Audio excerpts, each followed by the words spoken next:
So there is some control. And if indeed the local assemblies, the district assemblies, are minded to, they can exert a great deal of influence on their district chief executive. At the end of the day, they have even the power of impeachment. These are powers that are there. If you don't exercise them, of course, you don't place yourself in a position to insist on accountability. But I believe the system that we have now, far from being perfect. And one thing that we need to look at, for instance, the whole idea of the non-partisan nature of the district assembly. You don't have to look at it. Because many of us know that in reality, that non-partisan thing is just a charade. I mean, it's something there. It doesn't correspond to the reality on the basis on which these elections are conducted. So it's a complex area. And what I would like to do is that let's continue to look at these issues, deepen the whole culture of democracy in our country. When we do it, the kind of delicate balance that will be struck between the president of one party, a district chief executive of another party, will be in a better position to handle it. I think you can appreciate the complexity of that matter. Like if we had come in and immediately announced that that was going to happen, we're going to have a whole problem. There's large sections of this country that are under the control politically of our opposition, the main opposition party.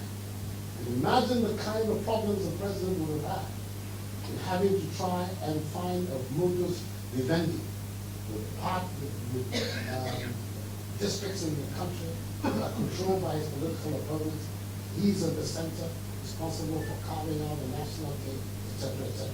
There are many issues involved in this matter.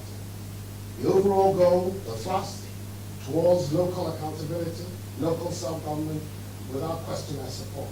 But I believe that this whole constitutional process is in considerable evolution and flux, and we need, in some cases, to hasten slowly so as we march forward. I hope I made some sense to you. Thank you. Okay, the lady at the back in the checked jacket.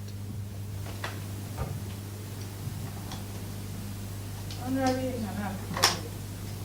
it is commendable that the NPP has reduced, I'm sorry, I didn't introduce myself. I'm Dr. Mahami Dechijando from the University of Ghana. It's commendable that the NPP has reduced poverty from 39% to 28% in its era. But 28% poverty level is still high. It's more than a quarter of the population. How do you propose to further reduce this level of poverty? Thank you. I think that we in Ghana, I'm not going to invent the wheel.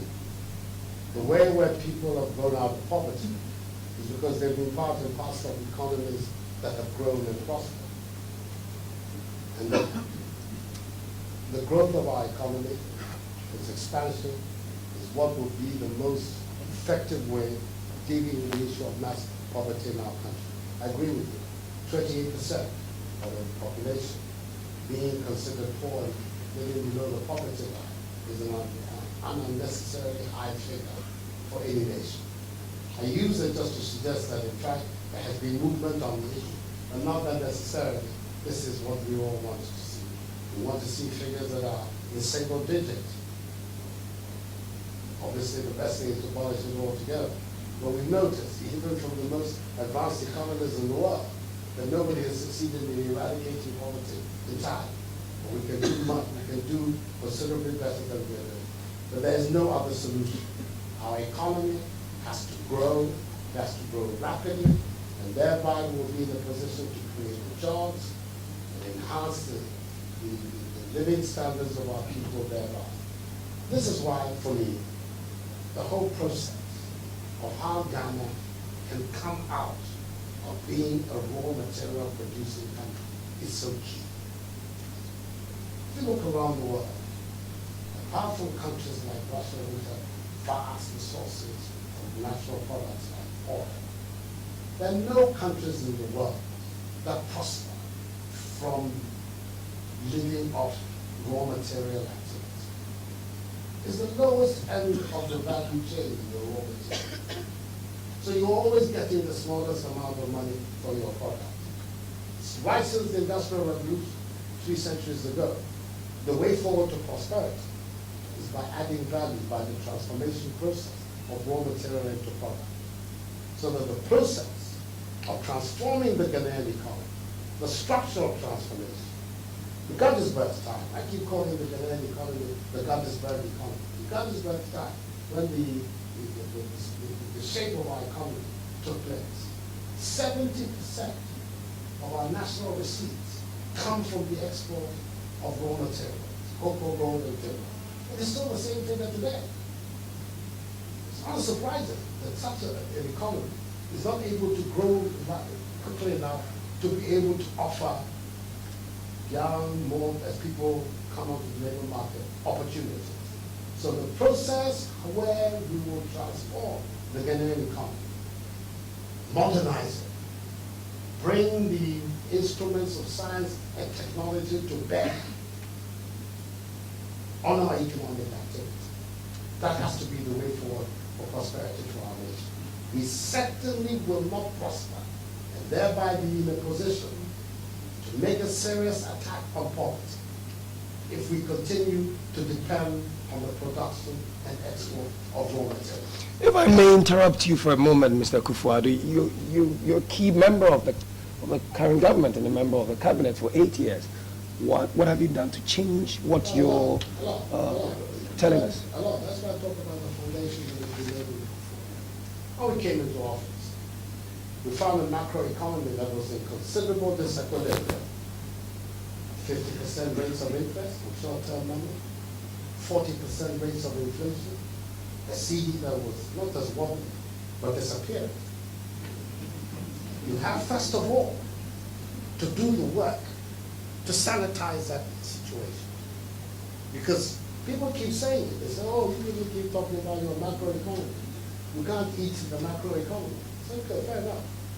But certainly one thing which is a fact, the steady, sustained progress is also not possible without a sound macroeconomy. So it's the macroeconomy is simple as that. So we have spent a considerable amount of time and energy and with a sacrifice of lots of people in Ghana to try to correct the imbalance in our economy that we inherited.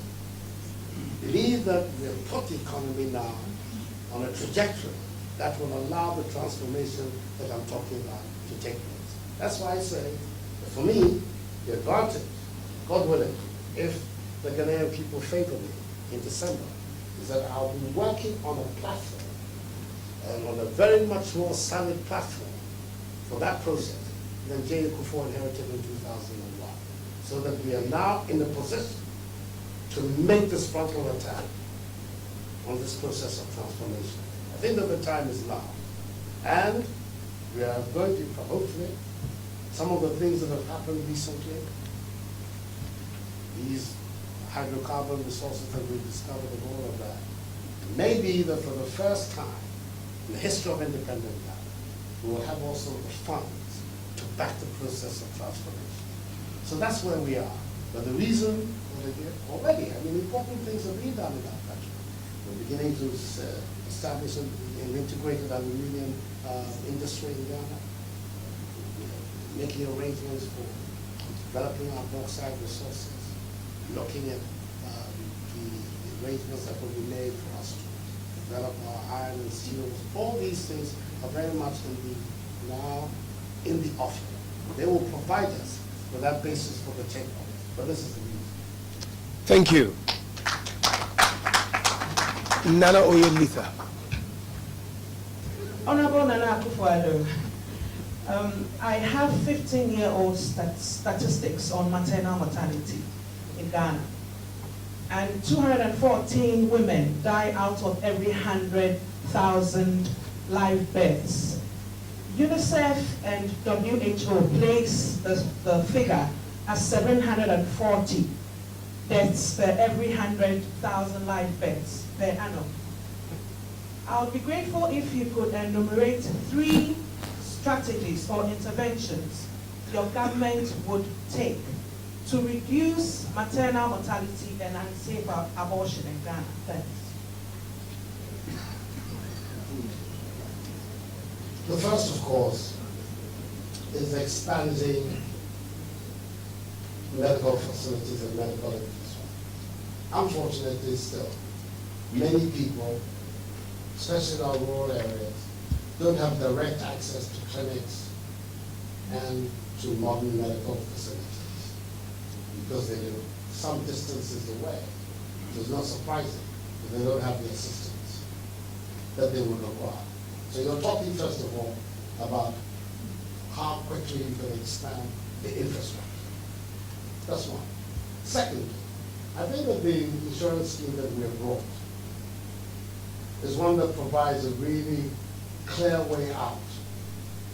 We're in a position to deepen the system, that they become subject to it, and that the infrastructure is there to support the National Health Insurance Scheme. That too becomes another way of being able to tackle this very, very important human problem that we have.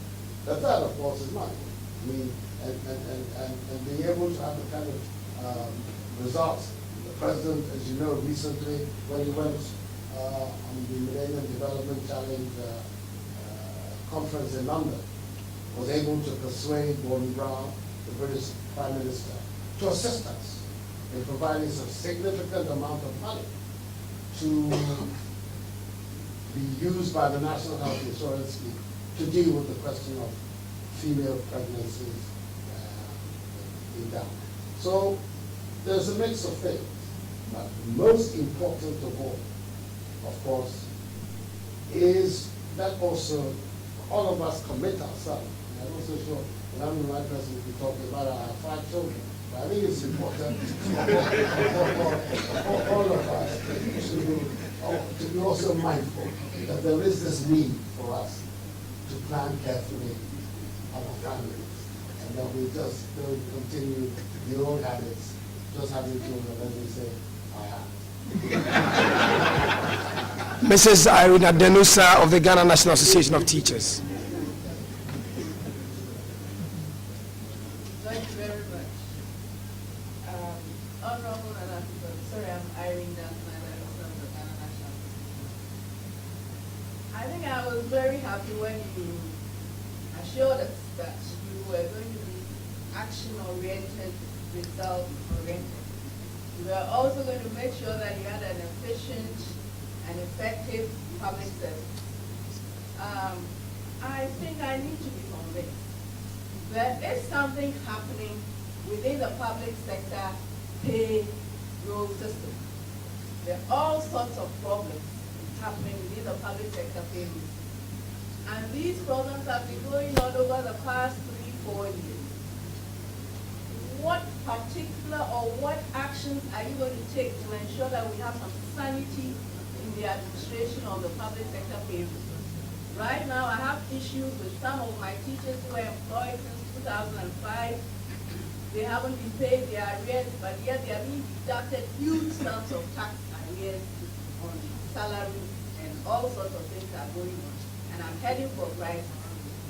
So since you're action-oriented, please assure everybody what particular actions you're going to take to sort out that problem. Thank you. I think all of us are aware that there are very important systemic anomalies in our public sector structure. But always in these things, so long as we're going to put our faith in getting institutions that really work and can respond to issues, it'll be the way forward for us. I think after a lot of negotiation, discussion, up and down, we've managed finally to pass the Labor Act, which has set up its own institution, especially the Fair Wages and Salary Commission.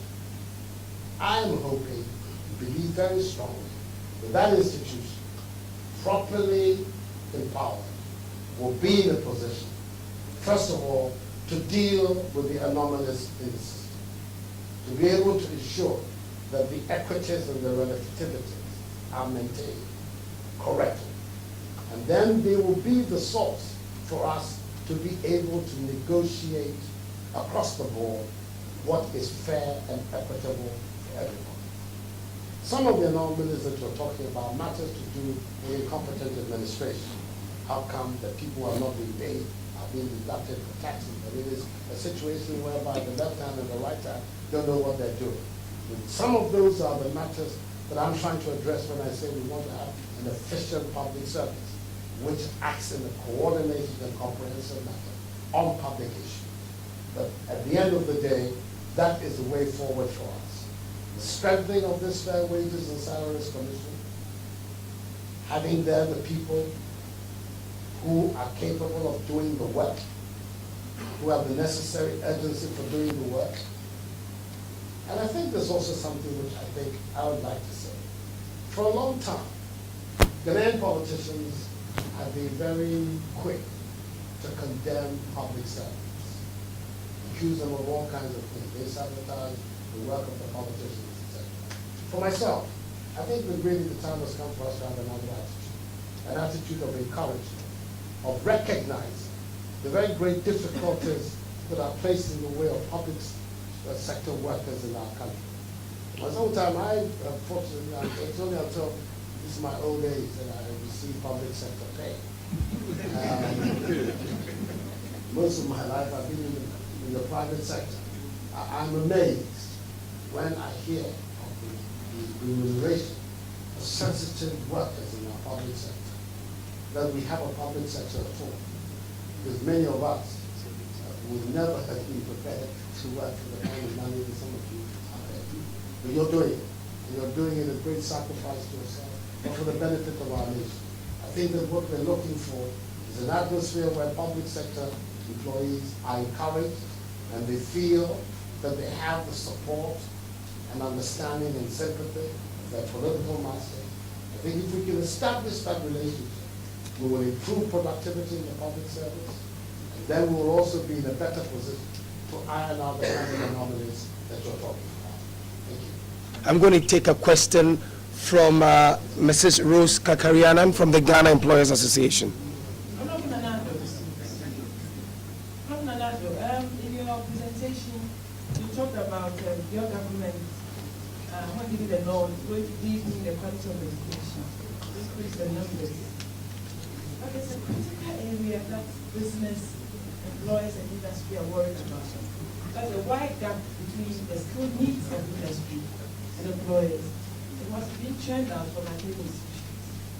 They are looking at structuring or complementing theory with practice and structuring some kind of potential for the job training. Because this wide gap has also fueled the environment of low skill, low productivity, and low wage. And this in turn has impacted negatively on enterprise development and competitiveness. And I'm asking, how do we get out of this issue cycle? Thank you.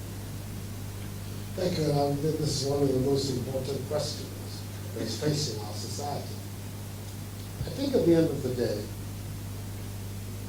we get better decision making if we have better consultation and coordination, so that we create fora that would allow academia, government, business to be meeting periodically on issues like what you've identified, so that we can all fashion for ourselves the kind of curriculum that people like you are looking forward to. Our secondary schools, our universities,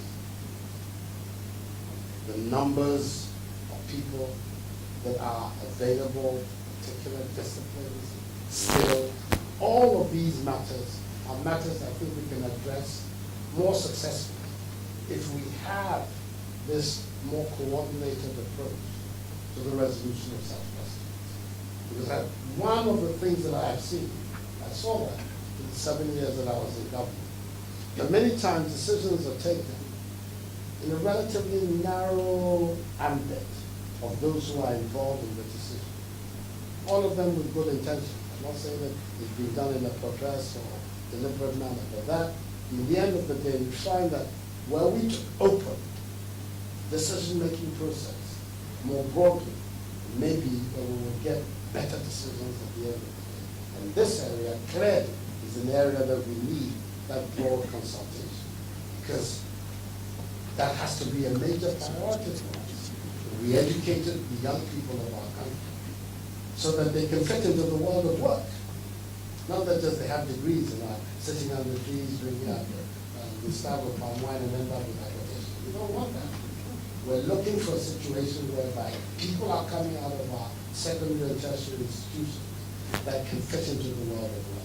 I believe this is one of the things that animated the recent educational reforms, and the attempt to separate the various streams at the secondary and tertiary level into which people can go to: vocational, technical, classical education, the technical, the specialist things, mining, agriculture, etc. That is the spirit that informed these reforms. If we can make those reforms work, and we'll make them work better if there is an input from industry and from business in the determination of what people are taught, the kind of skills that you require. The government makes a conscious effort to continue this perennial, permanent dialogue. I think we will all be better off. So this is the way I hope to be able to deal with that.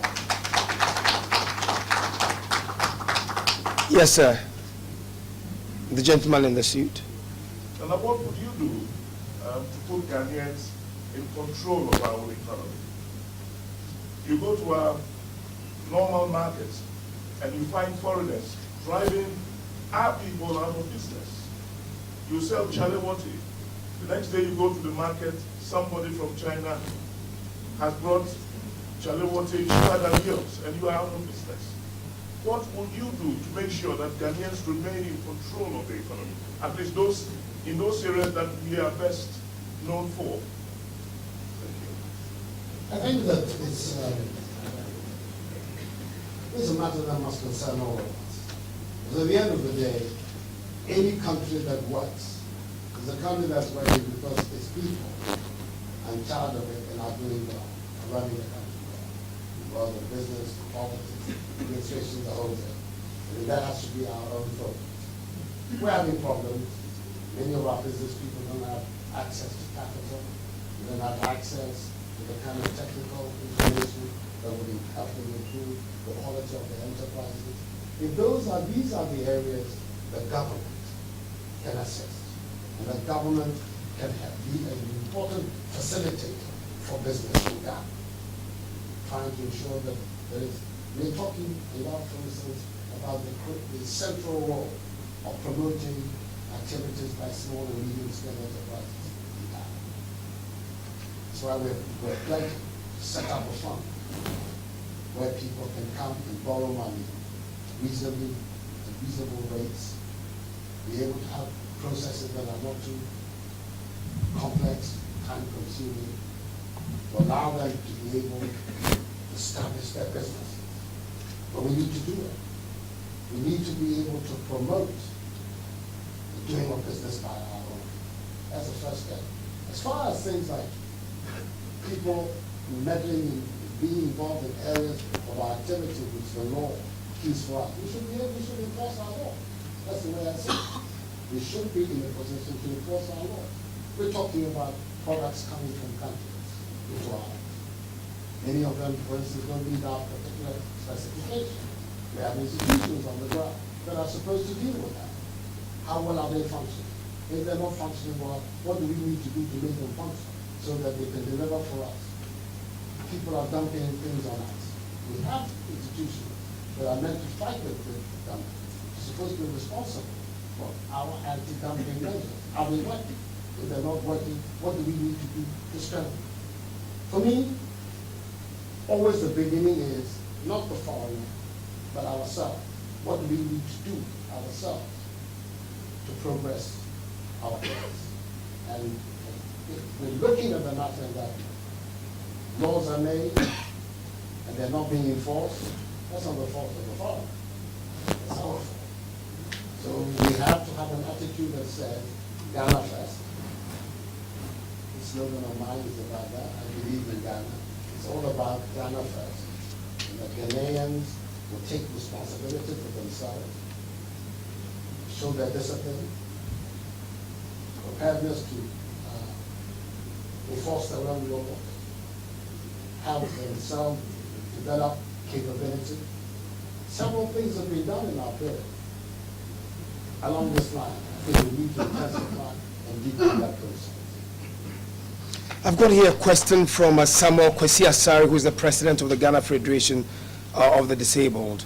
It says, as a presidential hopeful, how can you help in the realization of the rights and freedoms of persons with disability if you're given the opportunity to be president of this country in view of Article 29 of our Constitution, the rights, dealing with the rights of persons with disability? Well, I think, as far as that's concerned, I would be in a luckier position than my predecessors. An act of parliament is now coming to me. A disability act has been passed, which requires the public authorities to do certain things. First of all, establish this National Council for Persons with Disability. Secretariat is being established, and the various provisions of the law are out there. It will be a question of whatever one can do to make sure that the law takes on flesh and that it is made to work for its purpose. I think that if we begin from that basis, definitely we can make an impact on the lives of the disabled in our country. As a nominee for national honors on human rights and democracy, do you consider the judgment of the former chief executive, the judgment of the High Court, that led to the conviction of Mr. 5 years imprisonment in the absence of his lawyer and his going to court without prior knowledge that the judgment be as a violation of his human rights? If yes, why? And if no, why not? Thank you. First of all, and I have to say this, in all honesty, I'm not as familiar with the facts of what happened that day in court as I should. I wasn't in town myself, I was out campaigning, so the immediate days of this and that. But I'm always very reluctant from a distance to comment on judicial proceedings. Because at the end of the day, when you go into it, many laws will tell you, you'll find that the issues there invariably are more, perhaps less simplistic than, for instance, you would say. I mean, there are many occasions when proceedings go on in the absence of lawyers. The case is being sent out for a particular day, and the court wants to go on, and you are basically the action, and you don't want to move your case. Of course, they strike it out. They want the prosecution. It happens all the time. Your lawyer is not there. Are you prepared to go on? No, you're not. Then you'll strike it out. But what actually happened in the court? What I do know is that the judge is a respected member of our profession. Maybe there are people out there that can tell you he's a respected member of our profession, a very good criminal lawyer. And I have no doubt that there will be some good reasoning, acceptable, important reasoning behind what she did. I find it difficult to believe that her behavior was as capricious as the way in which you were painting it. I don't know all the facts. And on that basis, I don't really think it would be right for me to comment that there's been a violation of the universe. But in any event, the system that we have now means that redress is there.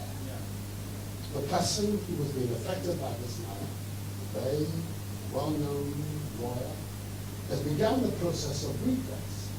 And we will see at the end of the day whether something untoward happened or not.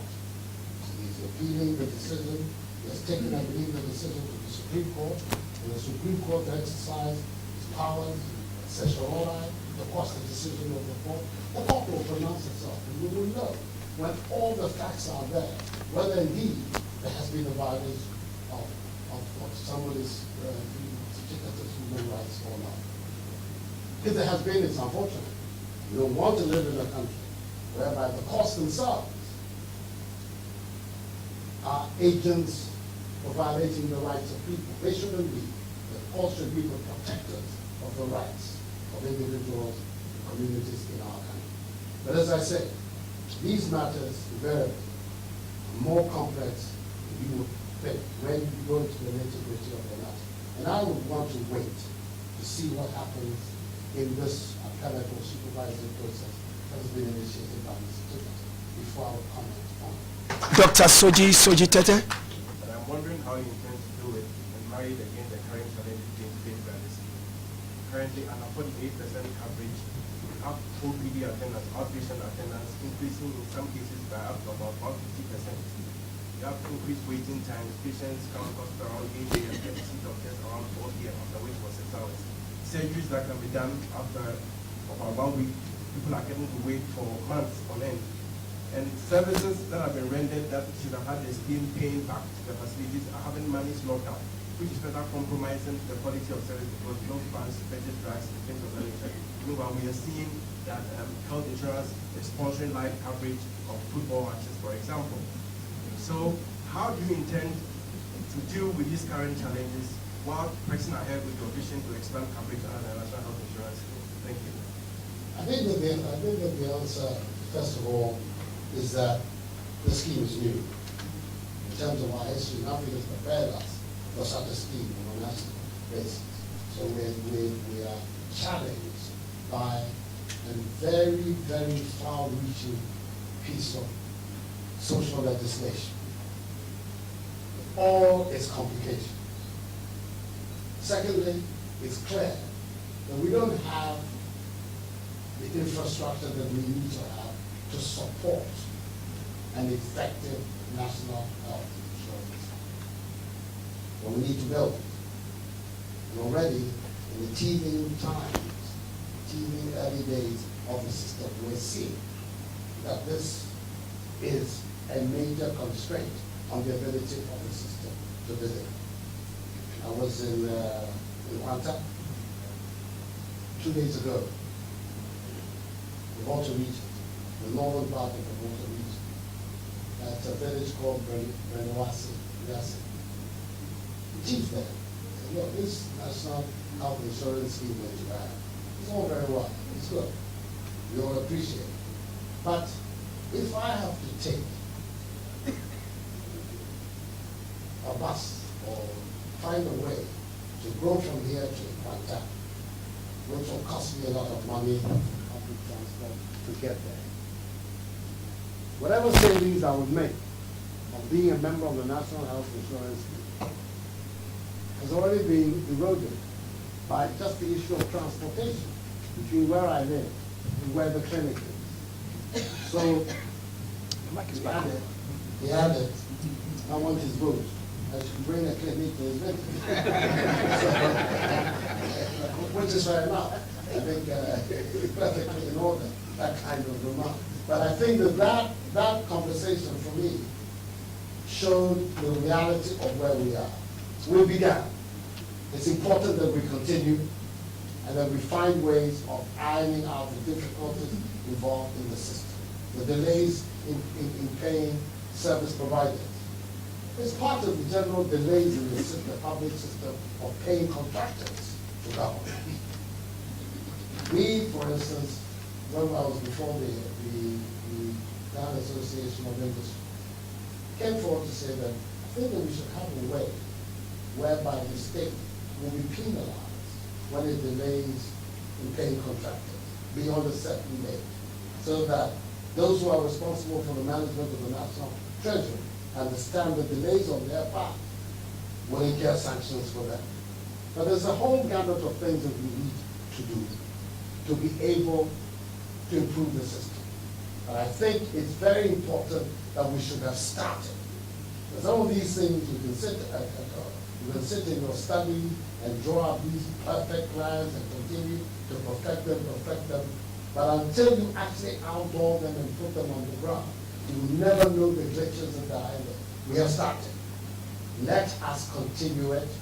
Let us then begin to find solutions to the kind of problems that we have. And the solutions are there. For instance, medical personnel.